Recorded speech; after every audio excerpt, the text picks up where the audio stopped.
virtual de los encuentros de cine y feminismo. Soy Pauli Moreno, soy actriz. Estamos junto al Centro La Planta organizando estos encuentros de cine y feminismo. Me gustaría contarles que, bueno, estos encuentros partieron producto del estallido social de octubre en nuestro país, en Chile, de octubre del año pasado, con las ganas que teníamos nosotras como equipo de acercar y conversar a partir de películas, a través del cine, sobre temáticas que nos parecen urgentes en este proyecto de nueva sociedad que queremos construir a partir de la crisis ya evidente del modelo capitalista y patriarcal.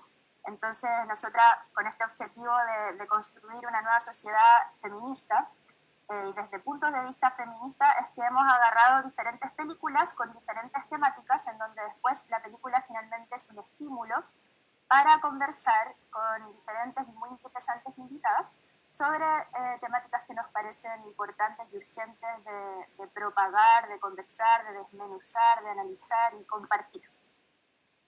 Para eso entonces estamos en el Centro de la Planta organizando Elisa Torres, Lalisa Domínguez, Valentina Roblero, Lorenza Soto, nuestra encargada de prensa, y nuestro colaborador esta vez, que es el Centro Cultural Manuel Rojas, así que ahí los presento y agradecimiento también. Estamos ahora hoy día en nuestro panel a propósito del cortometraje Alumbrando Caminos. Tenemos acá con nosotras a Paola Figueroa Cancino, que es la directora del cortometraje Alumbrando Caminos. Ella es documentalista, fotógrafa y antropóloga colombiana, está ahí desde Colombia acompañándonos. Y su trabajo ha estado ligado a la gestión cultural, a la investigación y el acompañamiento comunitario, en especial con organizaciones de mujeres rurales. Además ha dirigido otros documentales, por ejemplo, Una apuesta a muchas voces y A flote, entre otros. Hola Paola, ¿cómo estás? Hola, buenas noches, muchas gracias por la invitación. Gracias a ti, gracias por conocer el espacio. Muchas gracias. También tenemos a Paula Pérez San Martín con nosotras hoy día. Ella es investigadora social, es escritora y partera tradicional también. Dirige el proyecto Ginecosofía y se dedica a la promoción de la educación sexual, el uso de las plantas medicinales y la autogestión de la salud. Hola Paula, ¿cómo estás? Hola, bien, muchas gracias. Gracias a ti. Y también está en este panel muy maravilloso, muy bacán, está la Clau Chinche. Ella es investigadora independiente, fundadora de Ginepunk, es trans, hack, feminista y performer, y bueno, actualmente ahora está acompañándonos desde México, entiendo, ¿no? Sí. Hola a todos, gracias por la invitación también. Bacán igual aquí que la virtualidad, que es un poco fome porque no podemos estar ahí presencial, pero podemos estar de diferentes países y encontrarnos en esta conversación que hoy nos convoca, que le pusimos como este título, este enunciado, que es Ginecología y descolonización del cuerpo.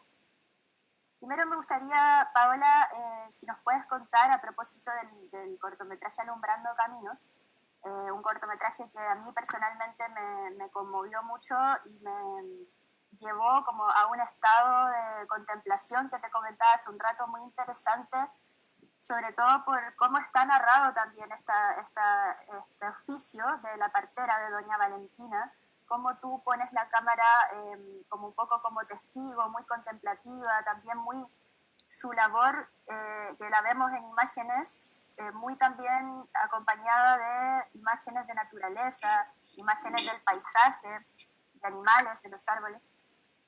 Si nos podías contar un poco cómo nació esta idea, cómo fue también el rodaje, cómo, si conocías a doña Valentina de antes o la encontraste para el docu, cómo fue el nacimiento de Alumbrando Caminos.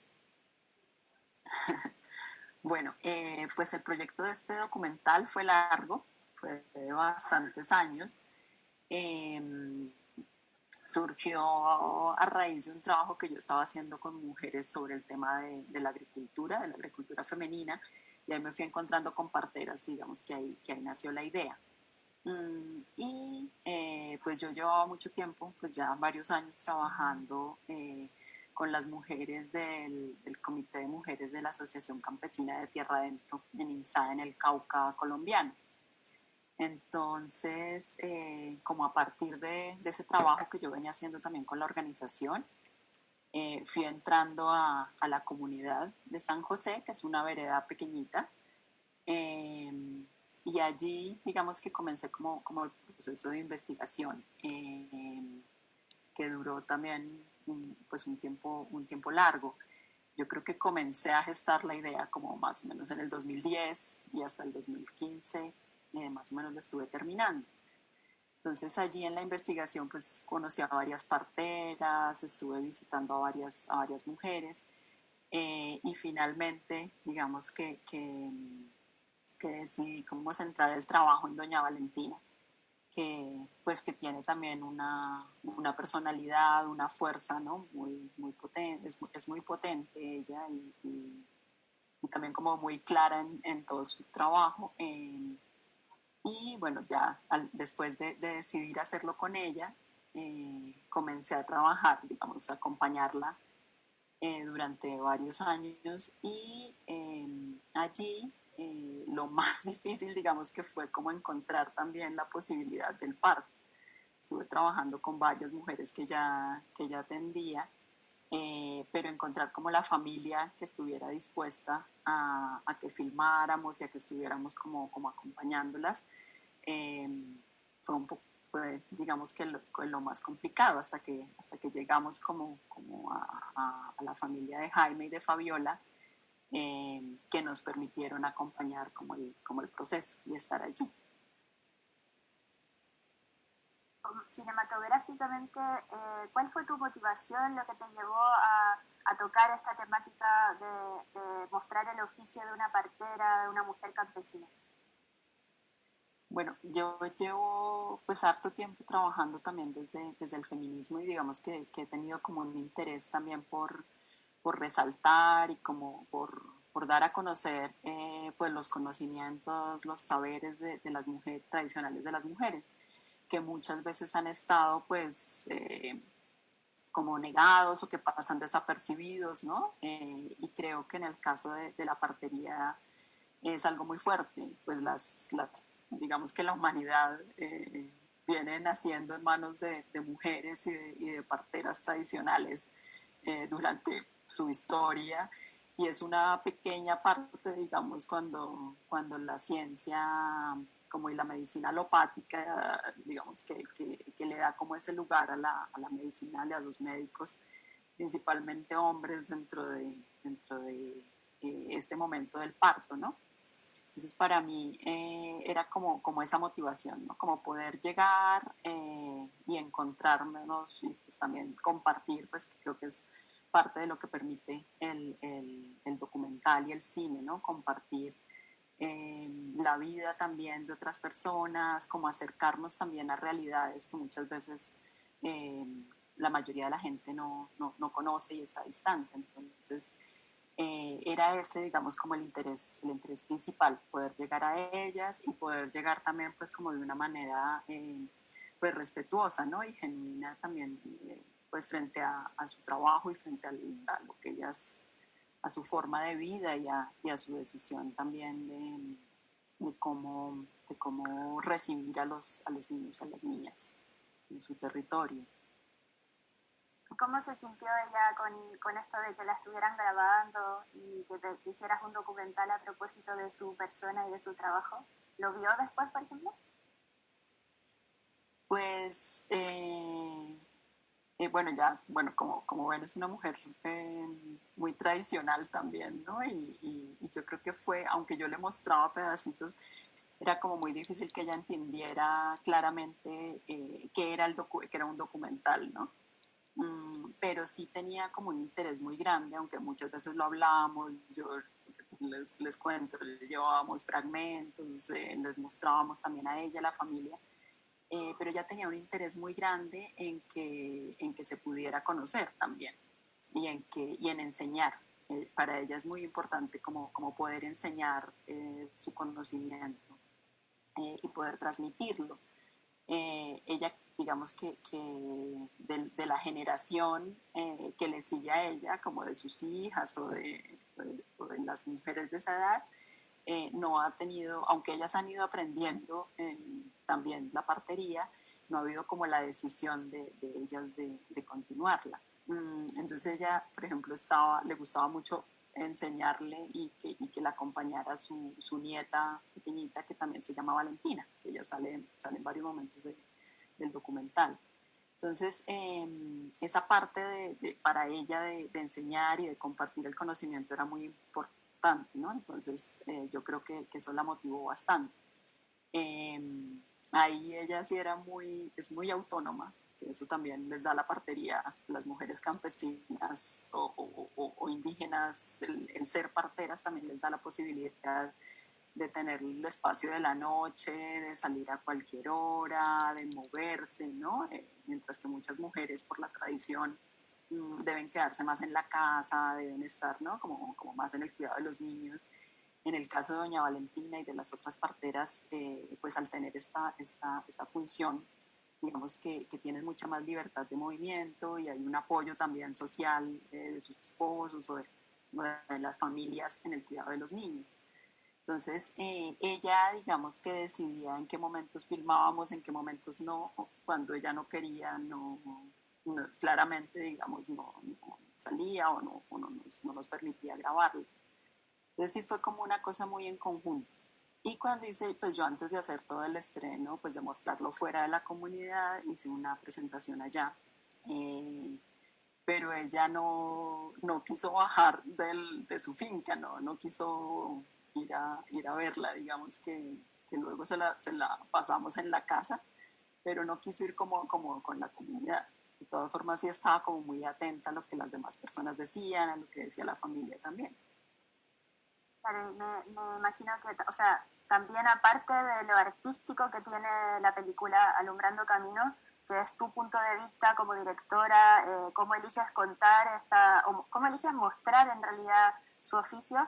Además de eso también está la virtud que tiene este registro, como tú bien dices, de una tradición, de un oficio que ancestral, y que queda aquí registrado y guardado para que no se pierda también, como ahí como registrado a través de la cámara. Y en ese sentido, Pabla, me gustaría si pudieses como a través o sea, a partir del documental Alumbrando Caminos, bueno, si quieres hacer algún comentario también a propósito del corto, y preguntarte sobre tu experiencia como partera tradicional y con mujeres campesinas, quizá acá en Chile, para hacer también como hay una comparación o un link.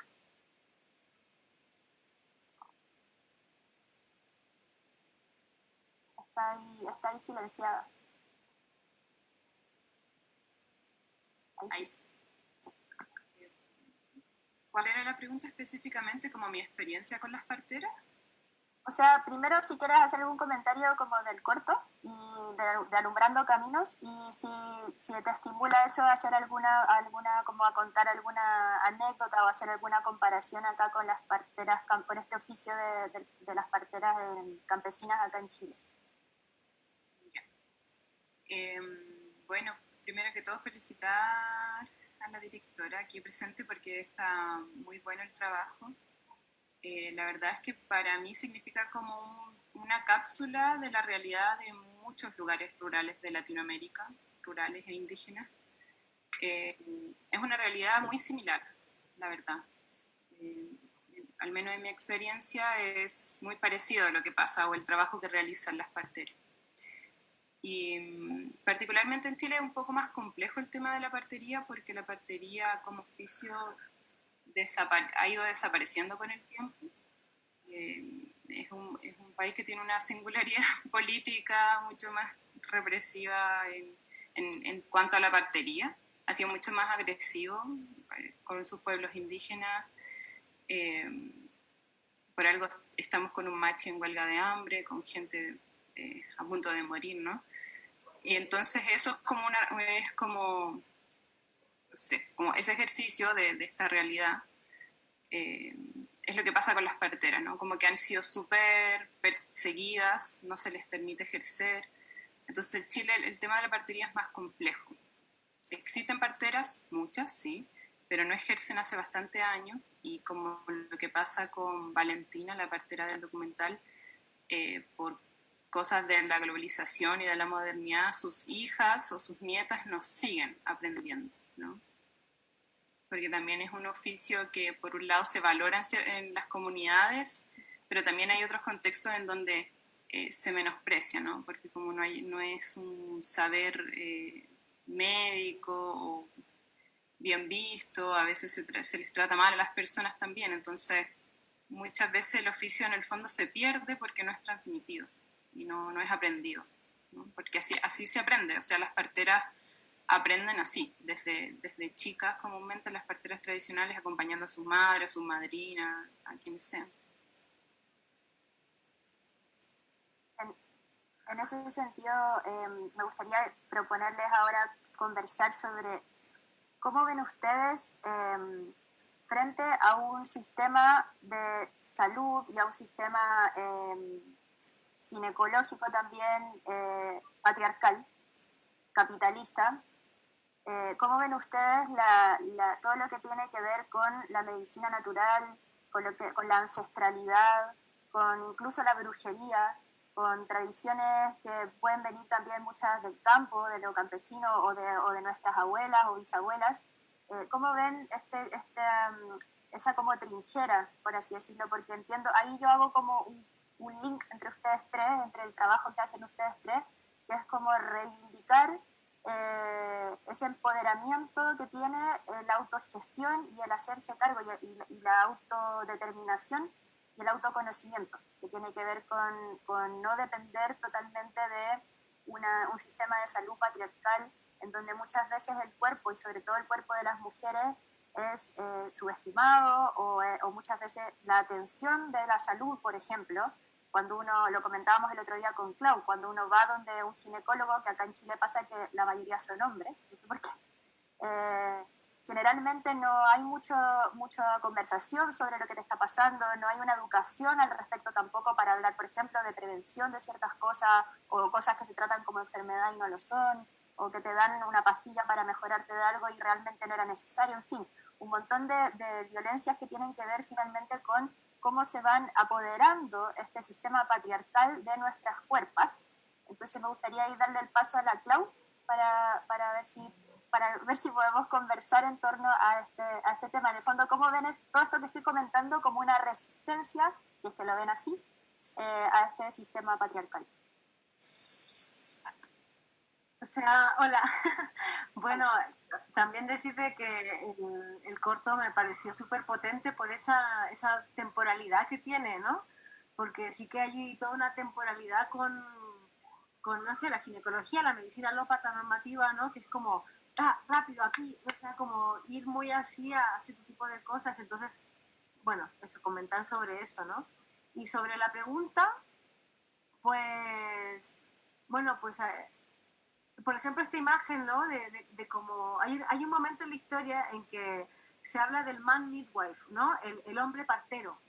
Y el hombre partero es una imagen así como que es mitad y mitad, que es una parte que es mitad mujer, digamos, con una falda, con el fuego en la mano o con un lugar súper cálido, y la otra mitad está vestido de una manera más así como con un traje y con herramientas de metal. Entonces, como que de golpe es como cómo se empieza a hacer esta dicotomía, ¿no? Entre un personaje, ¿no? De esta partería y volverlo como algo como tecnológico, ¿no? De cómo esta alopatía mecánica, metálica, rápida, llevada por ciertos hombres, es algo súper... como que va pasando de un lugar a otro. Todo esto para decir de que en esa disidencia que decimos, ¿no?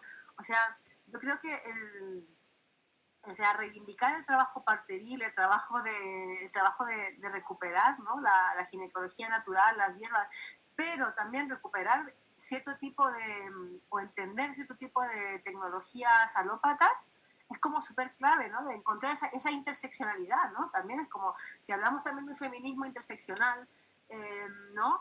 Pues también tenemos que hablar, creo, desde una perspectiva tecnológica, médica, ginecológica, etcétera, ¿no? Que también lo sea, ¿no?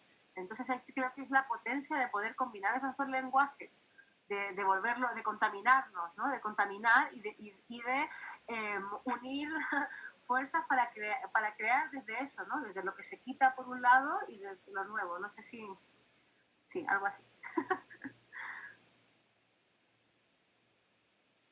¿Paula o Paula? Sí, me gustaría que si pudieran como explayarse en torno a ese tema.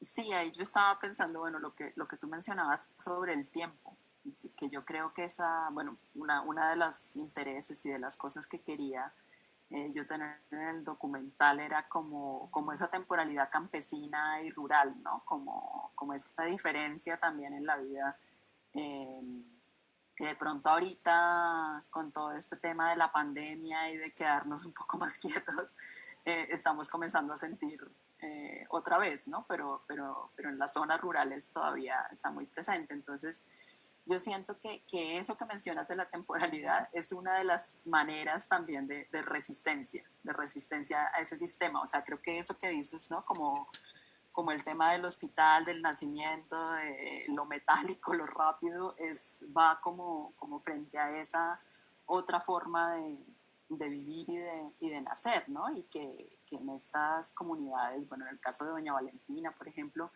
aunque no es tan pensado, tan racional, digamos, el tema de hacer resistencia al sistema, sí sí se hace, sí hay en realidad una resistencia desde ellas también, en la medida de mantener todas sus costumbres, en la medida de mantener la tradición, y de las mujeres también cuando deciden ir a a las parteras, lo hacen, por ejemplo, van al médico y el médico les dice que no vayan a la partera, que ellas no saben cómo está el bebé, que ellas no tienen ni idea de sobar, que ellas con las manos cómo van a saber qué es lo que pasa por allá adentro, o sea, como que hay una cantidad de cosas y les prohíben ir a la partera, pero las mujeres haciendo su propia resistencia y tomando pues la decisión sobre sus cuerpos deciden al mismo tiempo que van al hospital estar donde las parteras, ¿no?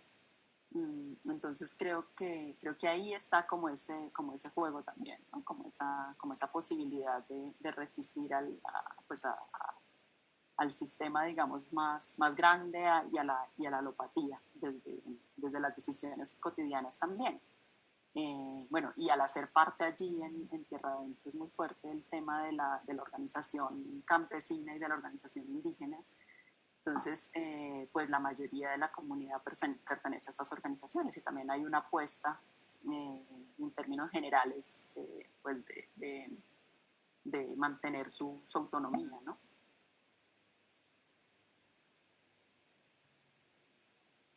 Paula, me gustaría si es que puedes agregar y también si que...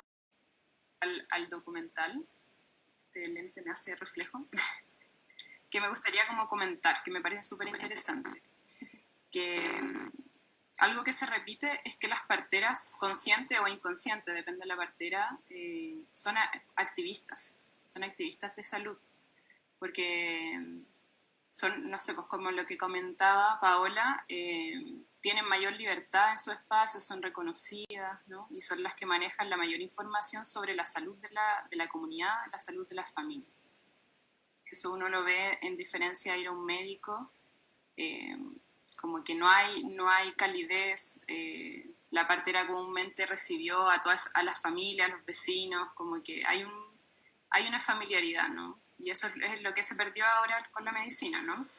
Lo otro es que en el documental aparece un grupo de mujeres asistiendo a la mamá. O sea, están bañando al bebé, están cuidando, están alimentando, están sobando, haciéndole un montón de cuidados que tienen que ver harto desde el alumbramiento de la placenta, que tienen que ver con la cuarentena, que son cuidados vitales.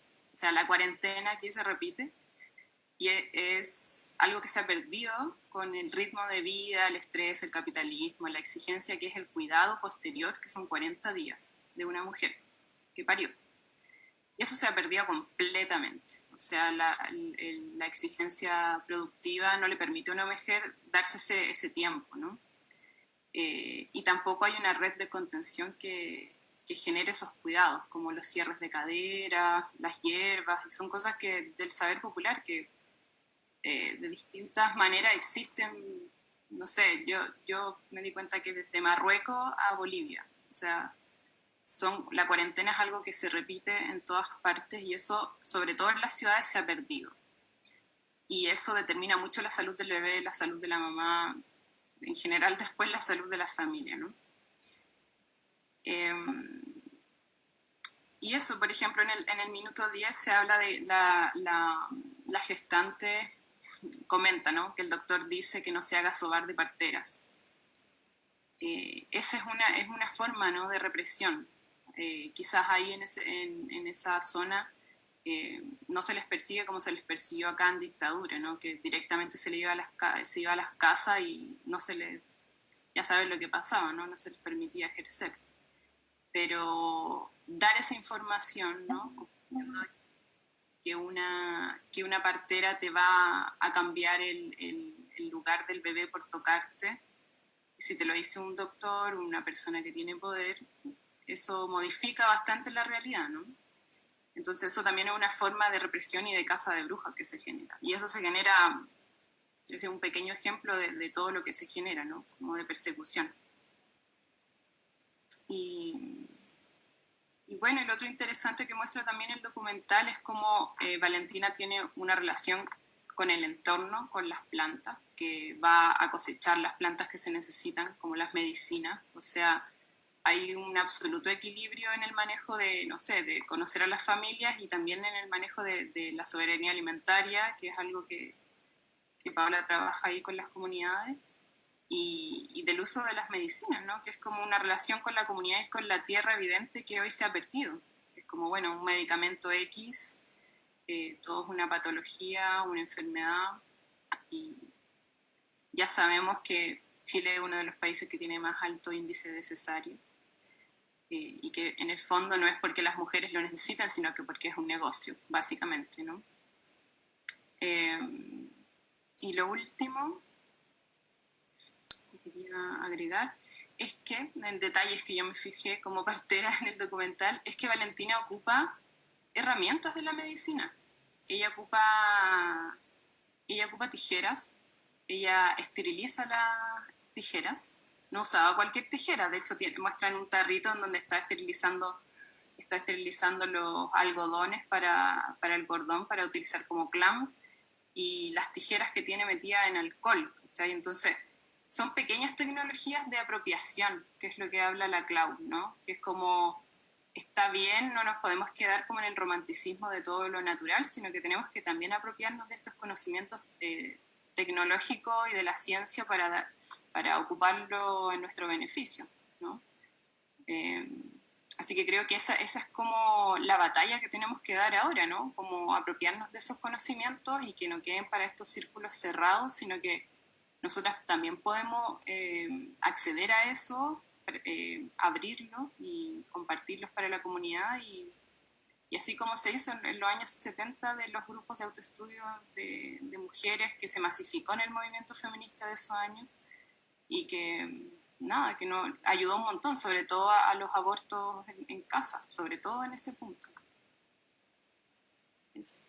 Habla, y a propósito de esto mismo, y después me gustaría ir contigo, Clau, también, sobre tu proyecto Ginecosofía. Si nos pudieses compartir a las personas que están acá, aprovecho, perdón, paréntesis, siempre se me olvida decir esto, que pueden ir dejando preguntas las personas que están viendo y escuchando esto en el chat abajo de nosotras, para después hacérsela a nuestras invitadas. Vuelvo, Pablo. Eso, si nos podrías, como a propósito de esto mismo, contar sobre tu proyecto Ginecosofía, cómo surge, de qué se trata. Más o menos, en resumen, es un proyecto de investigación y de difusión, y también editorial. Que la idea es justamente compartir este tipo de conocimiento del que estamos hablando hoy, de salud, de autogestión, de feminismos, y también lo editorial hemos metido a la poesía, como un poco para reivindicar la lengua materna y de las mujeres feministas de acá de Sudamérica. Y es un proyecto constante creación, abierto, y eso nace como del mundo del fanzine, por recopilar información, por compartir información, por abrirse, ¿no?, como experimentalmente, porque siento que lo que se propuso hace 10 años cuando empezó fue algo, y que que hemos ido durante estos 10 años presentándonos, o sea, dándonos cuenta es que hay muchas cosas que aún quedan por investigar en torno a la salud, por ejemplo, a la menstruación en mujeres trans, a muchas cosas que estamos ahí en constante crecimiento e indagación y eso es lo interesante del proyecto, ¿no? Que no es algo cerrado, sino que estamos todo el tiempo sorprendiéndonos, que nos dimos cuenta que, claro, que había que trabajar algo, que había que trabajar la autoexploración, por decir algo, y de pronto no era hasta ese punto, sino que hay que ir más allá, ¿no? Hay que seguir y conseguir muchas más cosas. Eso, más o menos. Clau, a mí, a propósito de todo esto, me gustaría si pudieras contarnos también sobre tu proyecto Cinepunk, que también tiene mucho que ver con esto que habla la Paula y que habla la Paula, porque tú también entiendo que con Cinepunk este laboratorio además es nómade también, como que ha viajado por lo menos por diferentes lugares, si nos puedes contar. Sí, bueno, Cinepunk en verdad nace así como, primero como siempre digo, como rabia, ¿no? Como un momento rabia después de diferentes violencias ginecobstétricas que han sido encarnadas en mi cuerpo, ¿no? Y que de alguna manera fue como, pues, primero fue como, como dice Pablo, ¿no? Como desde la autoexploración, pero darte cuenta que eso no es solo eso, que hay que ir mucho más allá, ¿no? Porque hay todo un lenguaje técnico que se maneja, ¿no? O sea, cuando te hablan desde la vaginosis bacteriana, el PAP, o sea, como todo un lenguaje que de golpe te desempodera, ¿no? Digámoslo así, o que te quita como agencia en el conocimiento que se está recibiendo. Entonces, como en el fondo es como deconstruir eso, primero tener las herramientas para llegar así como, quiero hablar contigo, no con esta persona que está siendo tu doctora, ¿no? Y poder digamos que enfrentar con ese lenguaje. Entonces fue como todo un proceso de decodificación o de abrir la caja negra de la ciencia en el fondo, y no solo de la autoexploración, que eso también, pero entender, por ejemplo, las tecnologías de diagnosis, ¿no? Una diagnosis, por ejemplo, para el cáncer de cervix, que es un Papa Nicolau, que el Papa Nicolau es el apellido de un señor. ¿Qué significa un Papa Nicolau? Papa Nicolau es pues un frotis de cierta parte del cervix, que es diferente, por ejemplo, a una colposcopía. Entonces, como empezar a deconstruir todo ese lenguaje, entender qué significa para tener las herramientas, digamos, como, va a sonar así como discursivas o como entenderlas, ¿no? Y ponerlas en común. También todo esto Cinepunk de alguna manera está basado o está inspirado en toda la cultura hacker, digamos, o la cultura libre, ¿no? En la licencia abierta, en el conocimiento como algo que hay que replicar, ¿no? Que de alguna manera también ahí lo podemos juntar por ejemplo, con la partería, ¿no? Que en el fondo es una práctica, un oficio, una profesión que tiene que ver con esto, como con el pasar de generación en generación, tradición oral, y creo que eso también tiene que ver con la cultura libre, digamos, ¿no? Entonces, pues eso, la idea como del Cinepunk es mezclar, ¿no? Todos estos lenguajes, desde el lenguaje planta, autoexploración, más tradicional, con el lenguaje más técnico, ¿no? El lenguaje técnico de la medicina, de la diagnosis médica, ¿no? Y de poder entenderlo y darle la vuelta, ¿no? Y reconstruir herramientas también, ¿no? Desde el hacking o el biohacking, ¿no? De poder utilizar herramientas o tecnologías obsoletas, como por ejemplo una webcam, esas webcam, digamos, antiguas, ¿no? Que esas que son de afuera, que ya no se usan porque estamos usando todo un teléfono o la cámara del computador, y de cómo solamente hacer un truco de óptica, darle la vuelta, pues ya tienes un microscopio con el que puedes ver tus propias muestras celulares, ¿no? Y entonces empezar a entender ese lenguaje.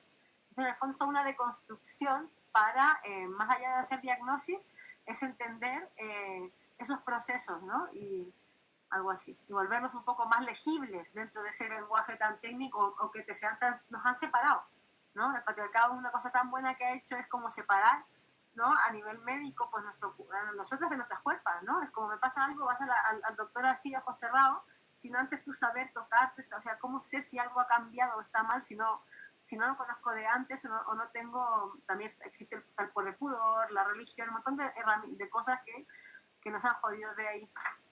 Entonces esa es como la idea.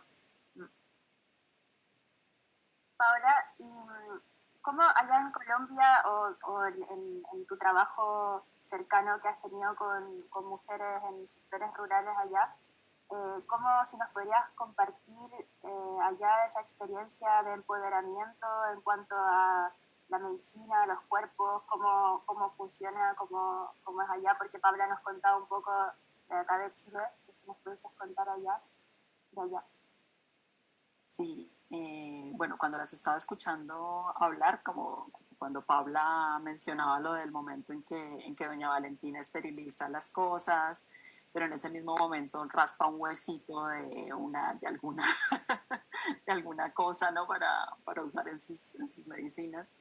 Entonces, pues hay un sincretismo y hay como una forma de ir integrando también lo que viene de esa otra medicina, digamos, alopática que puede también servir pues para las parteras tradicionales. Y creo que hay una disposición también muy grande de las parteras de poder aprender y de poder ir pues disminuyendo, por ejemplo, el riesgo, de identificar momentos de riesgo, momentos en que es necesario sí, recomendarle a las mujeres que vayan al hospital o que vayan a esa otra medicina, ¿no? Como también encontrar los límites de cuando un parto en una comunidad lejos, apartada, puede ser también difícil. Entonces ellas están como muy dispuestas a aprender digamos, apropiarse también de estos conocimientos. El problema es cuando la persona que viene viene como a imponer, ¿no? Como sintiendo que ella es el que sabe y que tiene que enseñar a las parteras. Entonces, acá en las zonas rurales hay lugares pues, de muy difícil acceso, donde el sistema médico realmente no puede llegar. Entonces, en estos lugares, digamos que se permite la partería. De todas maneras, la mayoría de la partería está, digamos que legalmente prohibida, tiene muchos obstáculos, ¿no?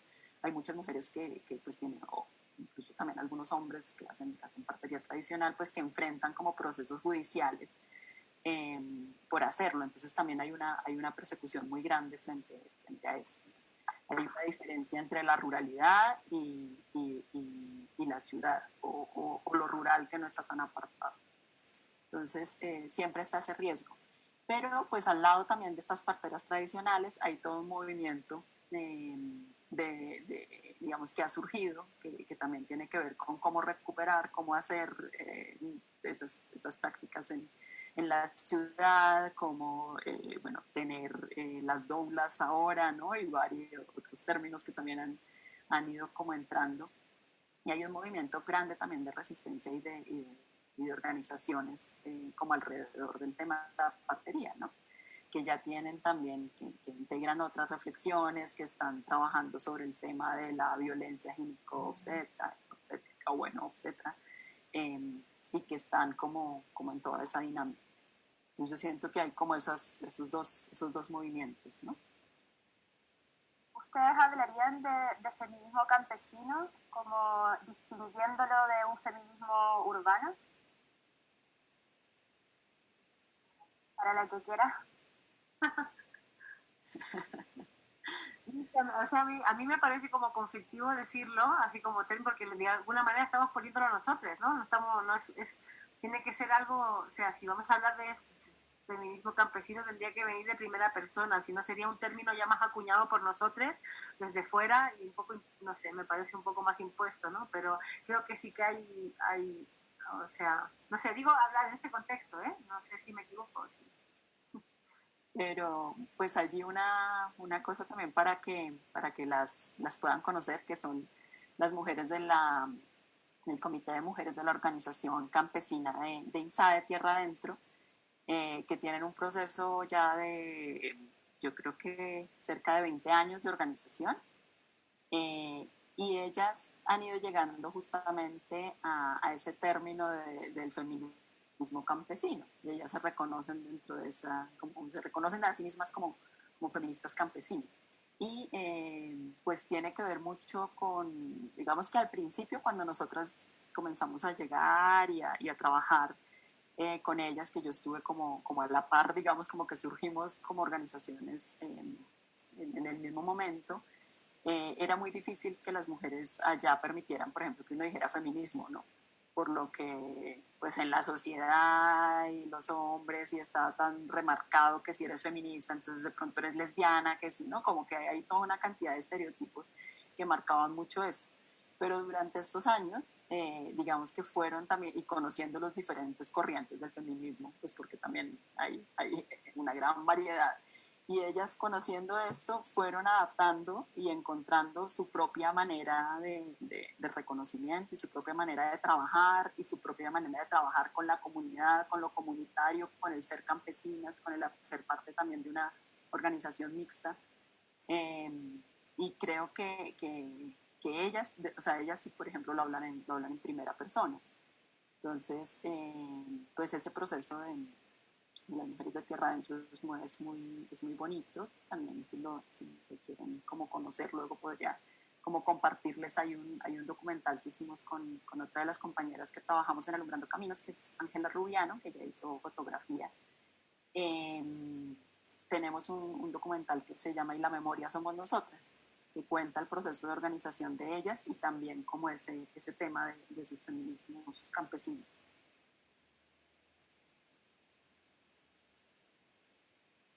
Clau, me gustaría, me están preguntando por acá, por interno, si que puedes contarnos esta acción tuya de reivindicar órganos internos, perdón, sexuales y reproductivos del cuerpo, de la cuerpa, que tú descubriste en tu investigación que tenían nombres de hombres blancos europeos que habían esclavizado. Bueno, cuéntanos tú si es que se puede, esa acción tuya de reivindicar y de renombrar a esos órganos.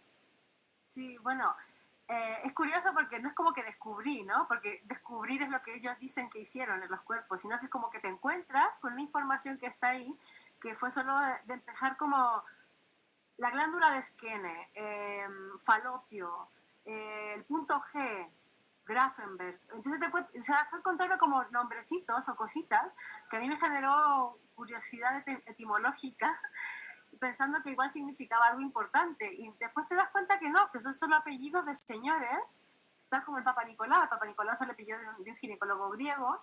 Entonces de golpe, y Bartolino también es otro señor, entonces de repente hay una colonización corporal, o sea, que cada lugar tiene la carita como una banderita de una persona. Entonces a mí esto me generó como un shock encontrarme de golpe con tantos nombres. O sea, Falopio es un barbón con turbante, Skene es un barbón calvo, pelado, y así, cada uno con su carita y todos metidos aquí dentro, que parece como decimos el sauna gay, ¿no? O sea, un montón de caritas de hombres metidas en un lugar oscuro y húmedo, pero que resulta que es la anatomía, es nuestra anatomía, ¿no? Anatomía, no suya. Entonces, a mí ese de como, no descubrimiento, sino que encontrarme con eso me generó mucho shock y sobre todo las historias que hay detrás. Porque, por ejemplo, Skene era el alumno, digamos, del padre de la ginecología moderna, que es un gringo, ¿no? Era un gringo,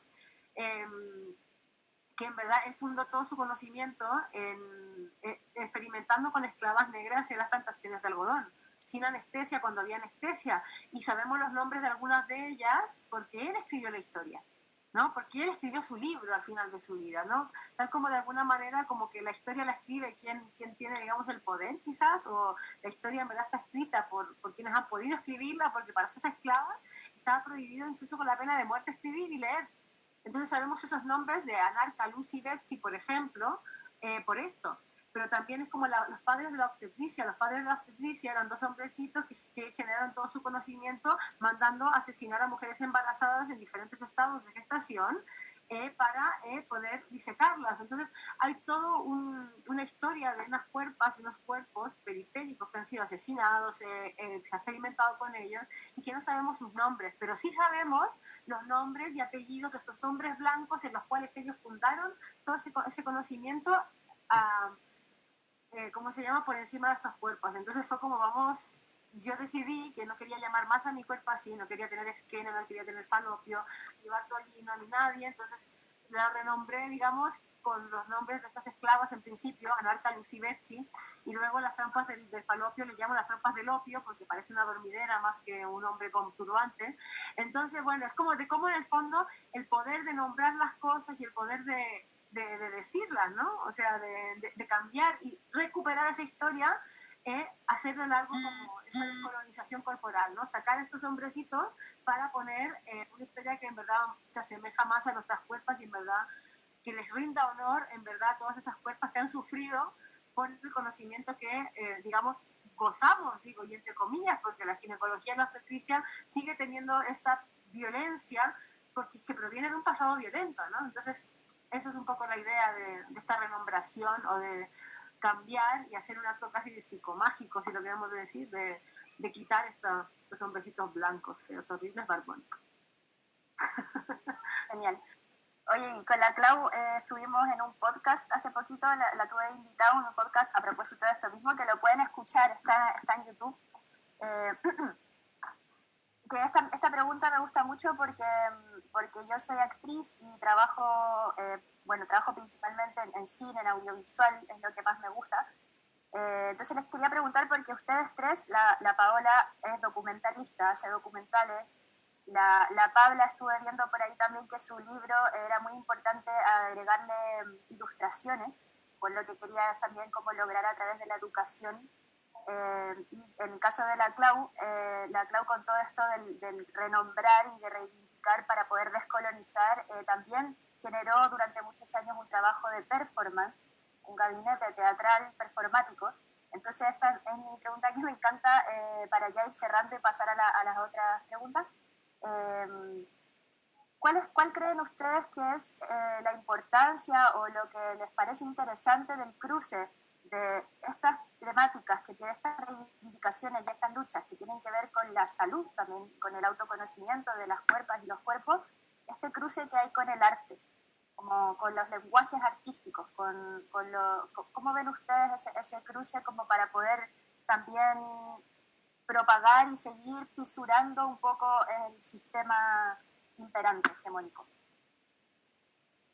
Para cualquiera.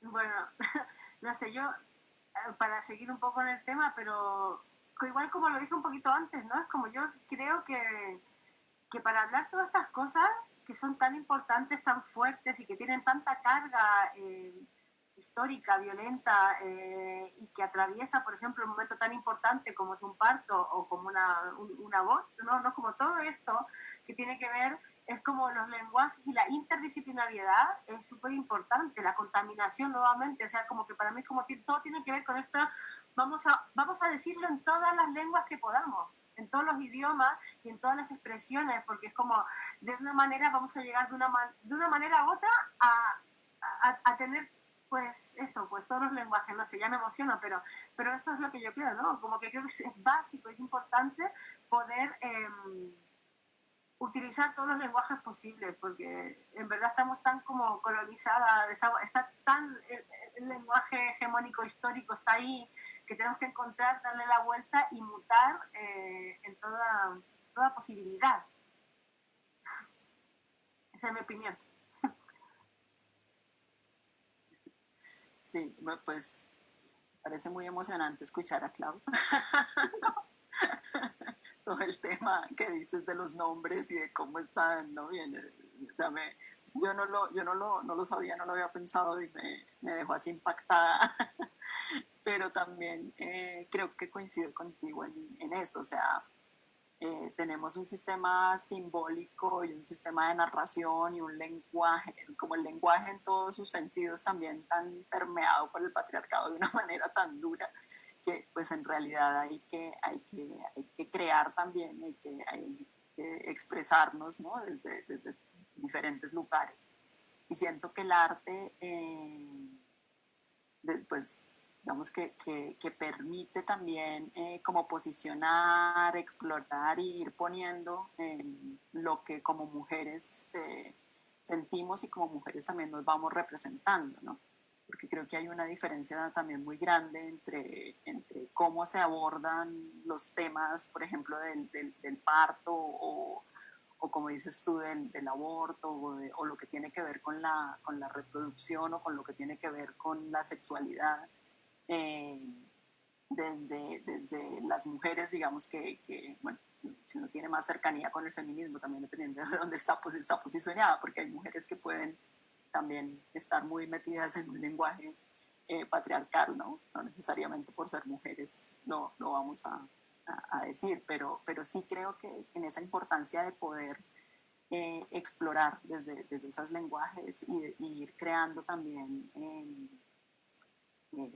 otros o dando a conocer y poniendo también nuestros puntos de vista, ¿no? Y los personajes femeninos y el conocimiento también de las mujeres. ¿Paula? Yo me quedé pegada un poco en la pregunta anterior, que las voy a sumar, o sea, las voy a unir.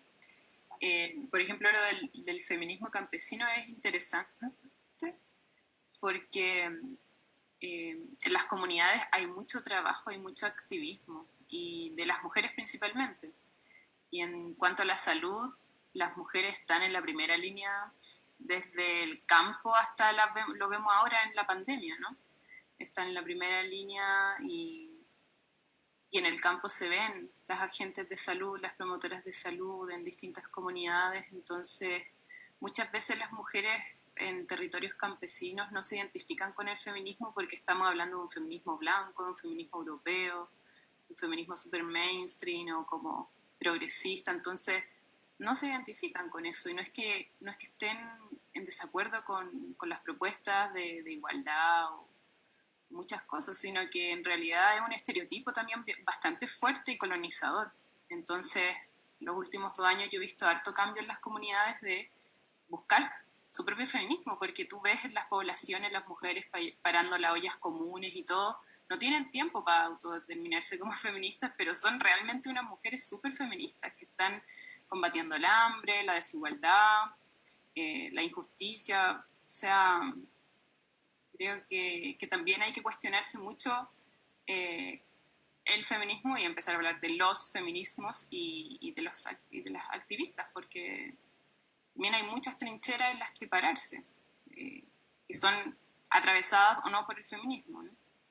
Así que, bueno, eso por un lado. Y lo otro, al menos desde mi trabajo, siempre he considerado, desde que empezamos con fanzines, que la gráfica era súper interesante para que la gente le llamara la atención estos temas. Entonces, desde haciendo collage con fanzines hasta la estética de los libros o de muchas cosas que hemos generado, siempre es súper importante la gráfica, el arte, las ilustraciones, como que por ahí atraer y también informar, porque a veces no es solo la lectura, sino que es una imagen, no sé.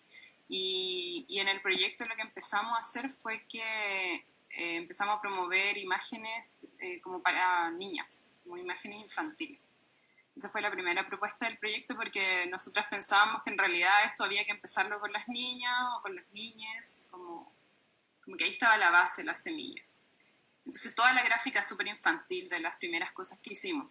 Y tenía que ver con eso, aunque la información no fuera muy infantil, pero era como, ojalá que una niña antes de que le llegue su primera menstruación o incluso antes cuando se esté explorando sexualmente, que eso es muy reprimido, pueda tener acceso a esta información, ¿no? Pero después en el camino nos fuimos dando cuenta de que para que esas niñas o niñas llegaran a esa información necesitaban adultos o personas a su alrededor que estuvieran informadas primero.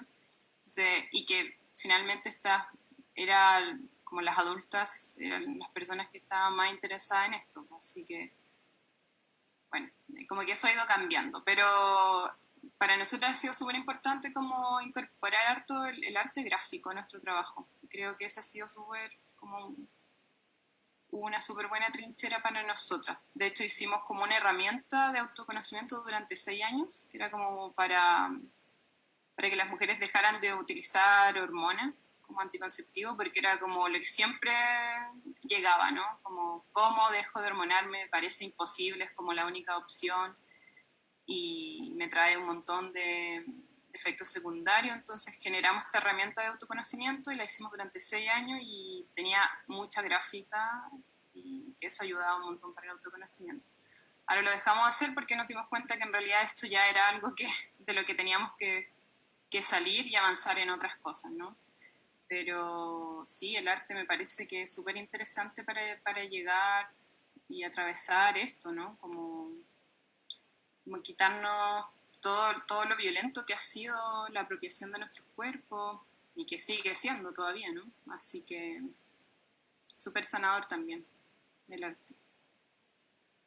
Sí, mira, de hecho también como en ese sentido de lo que es el arte, que no solamente son como como expresiones como gráficas o expresiones como que creemos, ¿no? O sea, por ejemplo, hay un cortometraje muy interesante que se llama Mi sexualidad es una creación artística, ¿no? Que bueno, trata sobre el post-porno, etcétera, pero sola con esa frase estamos hablando de que nuestra expresión de género también es un arte, porque se ha vuelto todo súper binario, ¿no? Trans, como etcétera. Y estamos hablando de que hay gente que es no binaria, hay mujeres trans, hay hombres trans que paren también, hay los cuerpos intersex que son mutilados solamente para entrar en un canon de género. Entonces recuperar también el arte como una expresión sexual, como una expresión de género, ¿no? Creo que también es importante, ¿no? Porque sí que es la gráfica, el corto, podemos darle muchas vueltas, pero también creo que el arte pues está aquí, ¿no? En nuestras cuerpos. Totalmente. De hecho, es el catalogarlo y como academizarlo al final es algo posterior, pero el arte como expresión es algo que viene desde siempre, como en la historia del ser humano y como lo que decís tú, está incorporada en nosotros independiente de que estudiemos cual o tal cosa o que nos dediquemos a tal o cual cosa. Tengo una última pregunta, pero la voy a dejar para el final. Y voy a ir ahora a algunas preguntas que hay de las personas del público, que me da risa decir del público, es como del programa de televisión, ya de las personas que están mirando y escuchando. Hay una pregunta de Alejandra que dice, me gustaría saber si podemos hablar de menstruación, principalmente enfocado a cómo educar a nuestras hijas en torno a menstruar. He hablado con mucha naturalidad de menstruación con mis hijas que tienen 6. Lo he hecho desde una forma muy intuitiva y me gustaría saber si hay material que puedan compartir con respecto al tema. Y me gustaría saber qué consideraciones creen ustedes que son importantes al momento de hablar de menstruación con niñas para darle un enfoque feminista. Para la que quiera. Yo creo que una cosa importante es no decirle a las niñas que se van a transformar en mujeres, porque creo que esa carga cultural es muy fuerte, ¿no? Una niña de 10 años, 9 años, 11 años, de pronto es como, te vas a transformar en una mujercita, en una mujer, y como, no sé, como, eso es muy subjetivo, ¿no? Como, ¿qué es ser mujer? Y eso quizás no llega a pasar nunca siendo en este cuerpo femenino, ¿no? Entonces, creo que eso es muy fuerte, ¿no? Como imponer un cambio de la etapa. Se sigue siendo niña por mucho tiempo, o quizás nunca se acaba eso, ¿no? Uno puede evitar muchas cosas. Y creo que también eso, como en realidad es un proceso tan, como que viene, no sé si decir natural, pero como algo tan... No sé, yo siento, por ejemplo, yo tengo un hijo y creo que nunca me he sentado a explicarle qué es la menstruación, pero me ha visto menstruando siempre. Si me duele, sabe que tiene que colaborarme, que, no sé, que me tiene que traer un pañito al baño. Creo que muchas cosas a veces se sobreeducan o se sobreestimulan y mucha información también genera como un pánico. Yo lo veo en hijas de amigas que es como, de repente el exceso de información tampoco colabora, ¿no? Y también romantizarlo tampoco colabora. Quizás como que hay una cosa cultural que está patologizado y que es terrible y que es doloroso y que es sucio, y también está la otra tendencia de romantizarlo demasiado y que cuando se vive en el cuerpo finalmente no es como se esperaba. Entonces creo que que hay que encontrar un equilibrio entre esas dos cosas, ¿no? Como no romantizarlo tanto. Creo que en esta búsqueda de la ginecología natural se hace mucho eso, y de pronto cuando se habitan los cuerpos de las niñas hay mucha frustración, porque a veces hay dolor, hay incomodidad, y ¿qué hacemos con eso, no? Entonces creo que hay que acompañarlo, no sé si la palabra sea más natural, pero como un proceso más de la vida que es como que nadie te enseña a hacer, no sé si te enseñan, pero se olvida, ¿no? Como a ir al baño a hacer pipí o a hacer caca. Como que creo que hay que incorporarlo desde la práctica con cariño nomás.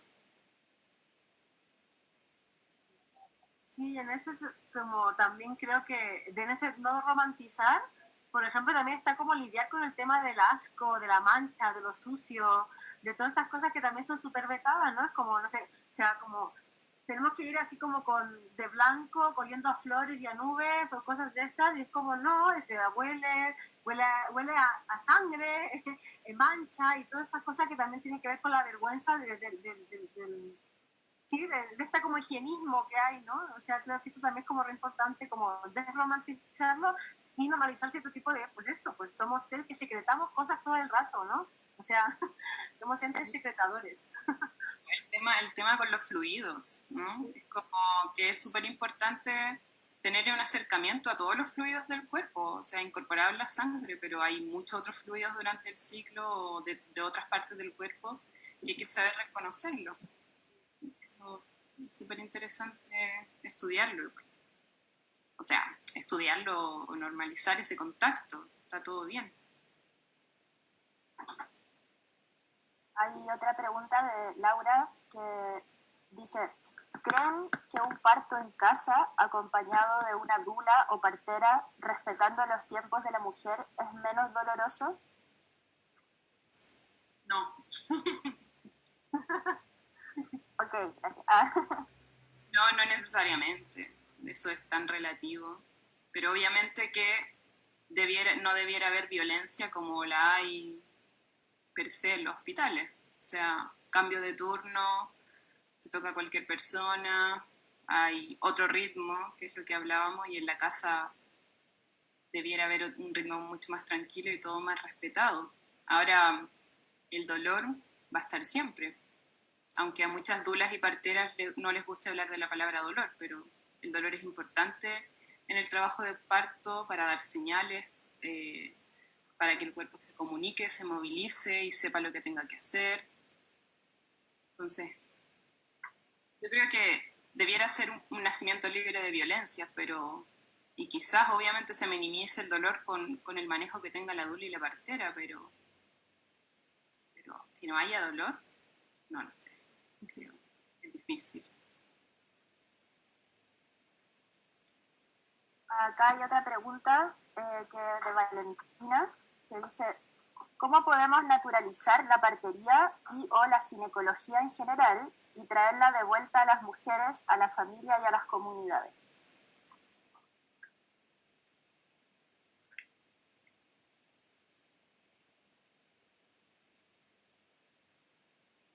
¿Alguna quiere responder a esta pregunta? ¿Tiene alguna idea alguna de cómo podemos naturalizar la partería y o la ginecología en general y traerla de vuelta a las mujeres, a la familia y a las comunidades?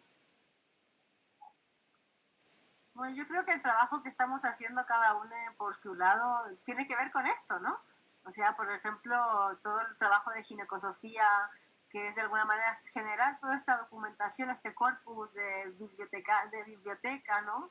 De un montón de conocimientos, o sea, es una forma, ¿no? De llevarlo a tu casa, a tu librería, o no sé. O sea, como que también siento de que todos estos lenguajes que estamos trabajando aquí las tres, son intentos de eso mismo, ¿no? O sea, bueno. Sí, totalmente. Incluso el corto que vimos, que también para mí, como he recorrido harto Sudamérica buscando parteras, para mí es una cápsula de lo que he visto. Y que claro, en la situación de Chile es un poco más alejado, pero en la situación de Chile, Santiago, que no es Chile, pero que en las zonas rurales se vive, o en la Araucanía o en el norte de las parteras aymaras se vive. Entonces, creo que ese trabajo que también hizo Paola es un rescate, es una revalorización y creo que el único modo de rescatarla es que las mujeres pongan en práctica estas cosas, si es que se interesan y no que lo estén predicando, sino que lo lleven a la práctica y cuando tu comunidad o tu entorno te ve con estas transformaciones, se consiguen, no sé, que haya un eco de todo esto. De Paola, sí. No, estaba pensando también como en la posibilidad de a partir del conocimiento de poder tomar decisiones también y poder optar, porque yo creo que cuando ustedes hablaban de no como romantizar tanto el tema de la menstruación o también el tema de la maternidad, ¿no? Creo que aquí hay una cosa muy importante que es como darle esa dimensión también de qué es la vida, ¿no? Y pues también de que cada una de nosotras, dependiendo de dónde esté, de cómo sea, de cómo sienta, también puede ir optando, no quiere decir que todas las mujeres, entonces ahora uno diga, no, pues parir en la casa es lo mejor para todas. Hay mujeres que se sienten mucho más cómodas y seguras yendo a un hospital, hay otras que prefieren hacerlo en la casa, hay algunas que de pronto el estar en el hospital permite que tengan unos días de descanso porque en la casa no hay nadie que las apoye, quien las ayude, tienen muchas cosas que hacer. Entonces yo creo que ahí uno tiene que ir encontrando pues su forma, su modo, ¿no? Para sentirse también más cómoda. Y lo otro que creo ahí es sí, la importancia de conocernos los cuerpos, las cuerpas, como ustedes lo dicen también, de poder saber las opciones que hay, ¿no? Y a partir de eso también ir tomando decisiones de por dónde hacerlo y sí, como asumir esos procesos, ¿no? de maternidad en esos, o, o el activismo también, pues también desde dónde actuar. Acá hay no es una pregunta, pero un comentario que voy a linkear con una pregunta para la Clau. Nancy comenta, hay una consigna en Colombia que dice, saquen sus rosarios de nuestros ovarios. Ahora también sacaré sus nombres. Esa consigna también se ocupa acá, también la he visto acá en las marchas feministas. Y te preguntan, Clau, ¿cuáles son Anarca, cuál es Betsy y cuál es Lucy? ¿Cuáles son? O sea, yo personalmente, yo la sitúo así, o sea, Anarca, la glándula de Anarca, la renombré como la glándula de Skene, en el fondo es la próstata, ¿no? Es la próstata, y voy a decir femenina entre muchas comillas, porque la próstata en el fondo es un órgano desgenerado, que no tiene género, porque está en todas las cuerpos, en todos los cuerpos, a menos que te hayan extirpado. Lo que pasa es que también solamente cambia de tamaño y de posición según ciertas anatomías, ¿no? Pero entonces la glándula de Skene, o que después, el 2002 y el 2007, fue recién cuando se cambió el nombre de glándula de Skene a próstata, femenina, entre comillas. Entonces es la glándula paruretral, alrededor de la uretra, que es la eyaculadora. Entonces para mí la glándula anarca es la glándula, la próstata, ¿no? Pero era como vamos a quitar incluso ese nombre de Skene. Y a Lucy Betsy, pues son las glándulas de Bartolino, porque Bartolino era anatomista holandés y así, que trabajaba con cuerpos muertos, ¿no? Con cadáveres de mujeres, y que descubrió la lubricación en cadáveres, ¿no? Entonces, bueno, pues esas glándulas que son como, hay más de dos, están en los costados y pueden haber más, esas para mí son las glándulas de Lucy Betsy. Entonces ahí con eso se genera como una especie de triángulo, ¿no? De poder recuperar esos nombres a tres esclavas que marcan la historia, que de hecho son llamadas ahora las madres de la ginecología, porque gracias a ellas, en esos cuerpos es donde se gestaron todas las herramientas, o muchas herramientas y procedimientos quirúrgicos que hasta el día de hoy se utilizan en la ginecología moderna, ¿no? Entonces, eso. Anarca, eyaculatoria, Lucy Betsy, lubricante. La eyaculación también, a propósito de lo que hablábamos como un fluido, también súper denostado y censurado en las cuerpos de mujer y como exacerbado en el cuerpo con pene, digamos. La eyaculación también como un fluido que sería re bueno empezar hablando también de manera a propósito, más pública, a propósito de lo que hablábamos de los fluidos corporales. Claro, porque si no es como te measte, o sea que también hay todo este tema de que te measte, que no puedes manchar, que no sé qué. Y también pasa de que también este descubrimiento, digo descubrimiento, entre muchas comillas, ¿no? Pero que también no es una cosa que todas tengamos que eyacular, porque también funciona diferente nuestro orgasmo con nuestra eyaculación, que no es lo mismo que en los cuerpos que tienen testículos y pene, ¿no? Pero sí que es algo como que también es tabú. O sea, hay doctores hasta el día de hoy que niegan que existe y es como, o sea, a esas personas habría que quitarle la licencia. O sea, si una persona está negando ¿cómo se llama? La existencia de un órgano o sea, cuando ya está, digamos, como homologado en el mundo médico y sigue creyendo que es un mito porque no sé qué, es como licencia fuera. Pero claro, eso es todo un tema también de cómo hay una especie de moral decimonónica, inquisitoria ahí también con ellos, con quienes ejercen estas cosas.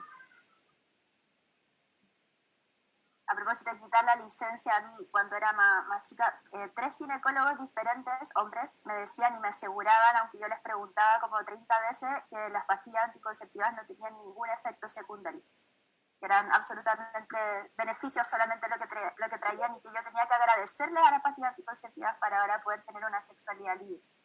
Me gustaría hacer, ya para ir cerrando, una última pregunta para las tres, pero también específicamente para la Paula, que está acá.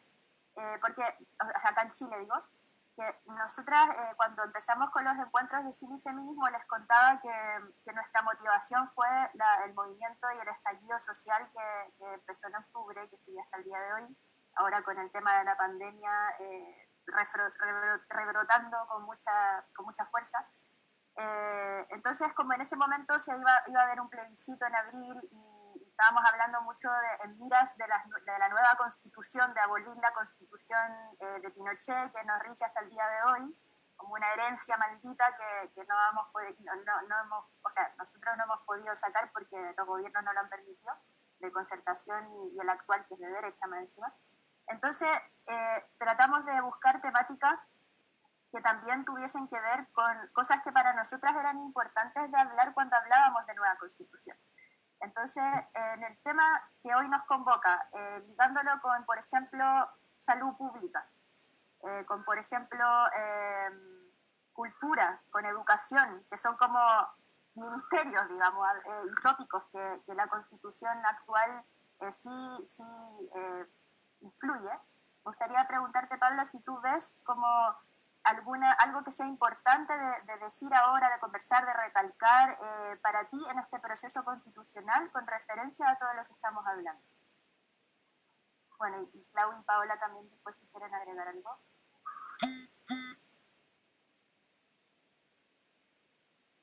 Está silenciada Paula.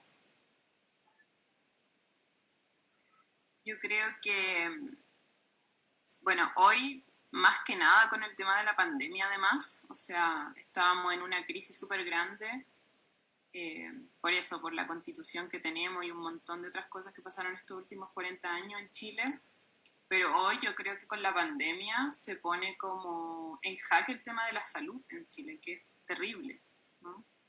Tenemos una salud muy mala, la salud pública no existe, ¿no? Al final, quien tiene dinero sobrevive y tiene calidad en el atendimiento.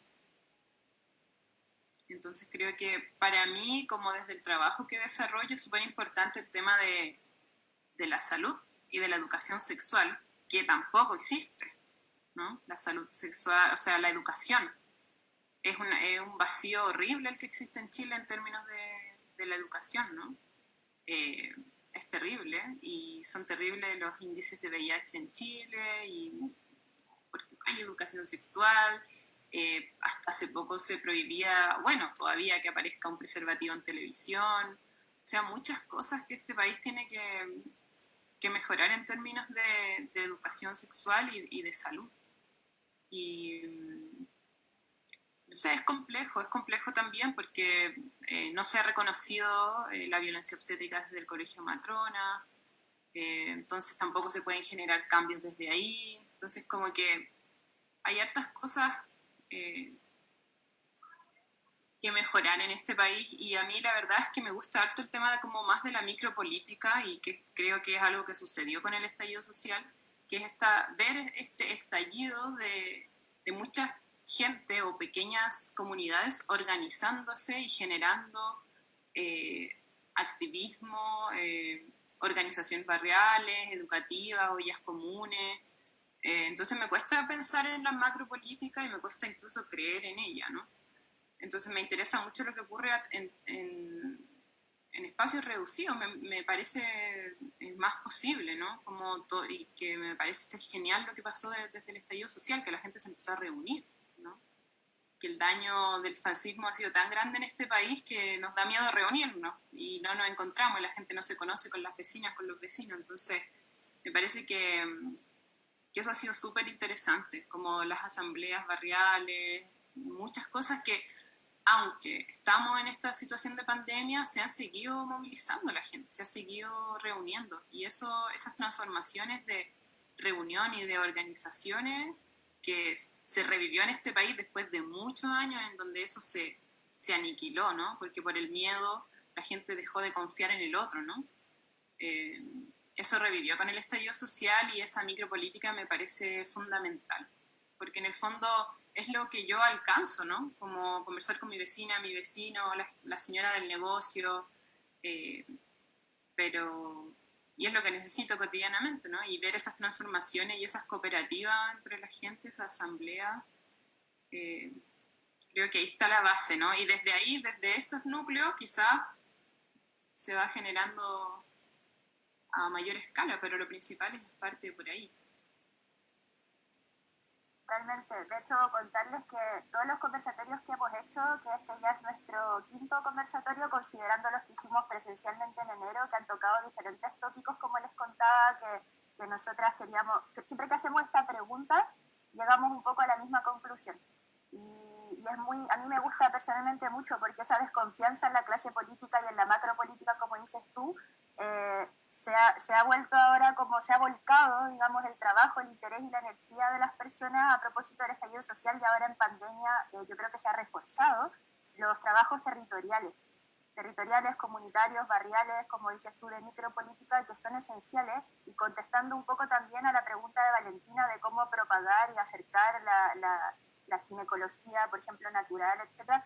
Fue tan importante y hermoso al mismo tiempo el estallido social, porque hizo que todo estallara en todo ámbito de cosas, educación, feminismo, todas, como macropolítica, economía, etcétera, que en todos esos ámbitos, como que en el territorio y en las comunidades, comunidades también que vienen trabajando de esa manera hace mucho tiempo, se han fortalecido hoy más que nunca, creo yo. Como que siempre al final llegamos a esa conclusión, un poco que ahí está como el meollo del asunto, como que ahí está a donde hay que ponerle energía y bueno, me gustaría... Yo quería decir algo también. Dale.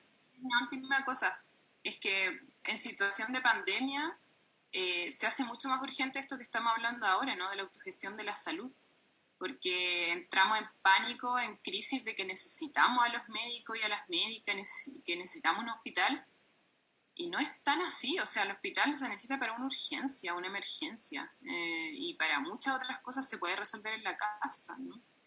Así que creo que promover muchas de estas informaciones es súper importante en este momento, porque para también no generar más pánico en la gente y que sepa que hay muchas cosas que puede resolver en la casa.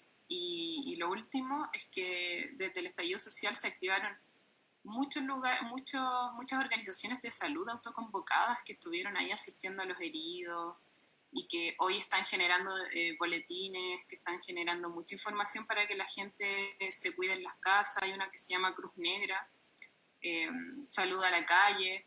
Mucha gente de salud que está con una visión no capitalista y comunitaria increíble, que se generó desde el estallido social, y que es interesante volcarse ahí, poner el ojo ahí. Eso. ¿Paola? Sí, pues por un lado decir que yo viví hace unos años allá un tiempo en Chile, y me habría encantado vivir ahora.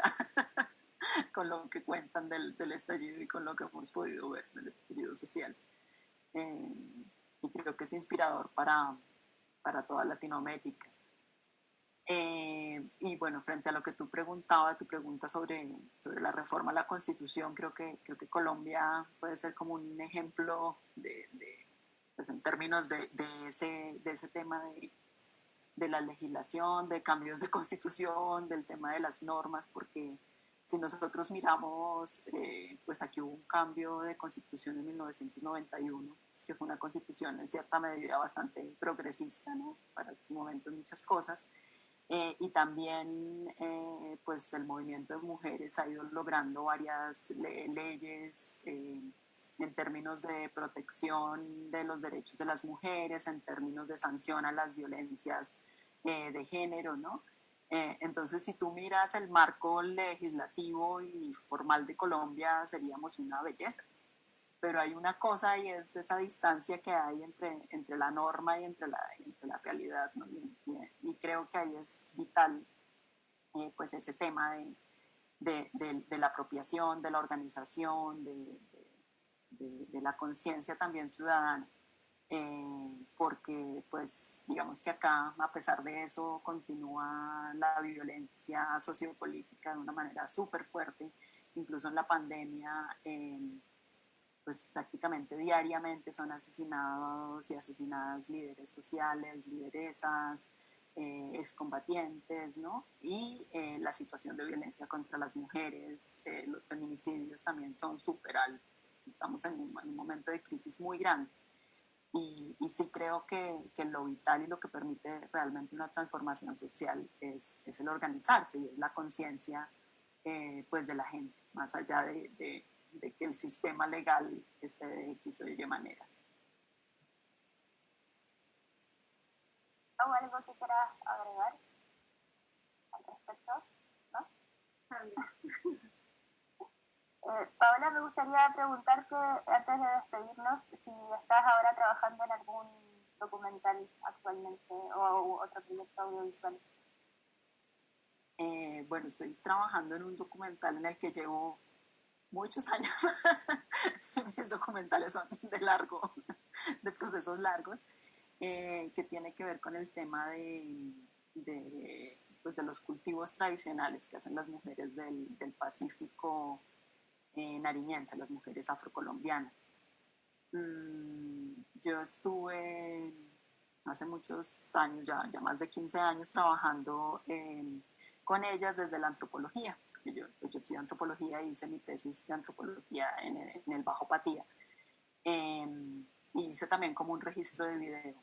Y digamos que el proyecto del documental es como el regreso a buscar a estas mujeres, porque pues después de que yo estuve, el conflicto armado se recrudeció muchísimo, el conflicto armado y territorial, porque pues a pesar de que son territorios titulados colectivamente para las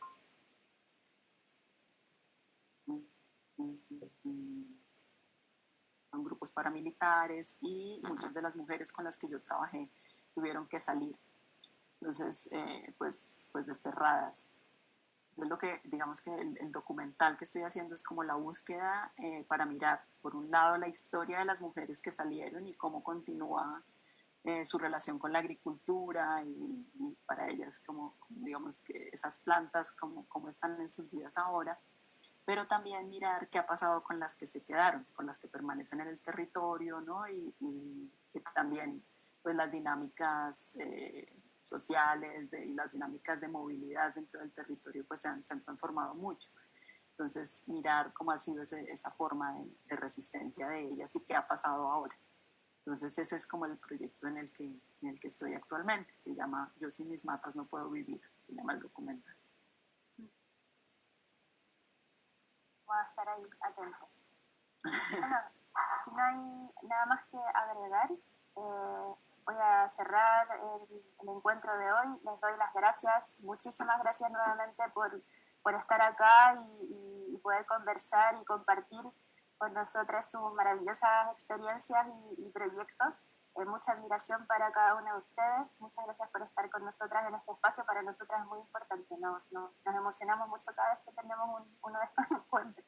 Agradecerle nuevamente a nuestro colaborador, que es el Centro Cultural Manuel Rojas, y a todos los que están ahí mirando.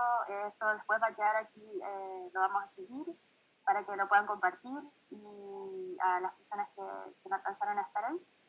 Y muchas gracias, espero que estén muy bien. Gracias al Centro Latente también, y ojalá nos toquemos por ahí en el futuro. Que estén muy bien. Gracias por la invitación, qué bonito. Gracias a ustedes. Sí, muchas gracias. Qué bueno el espacio. Muchas gracias. Que estén muy bien. Igual. Igual. Chao, chao.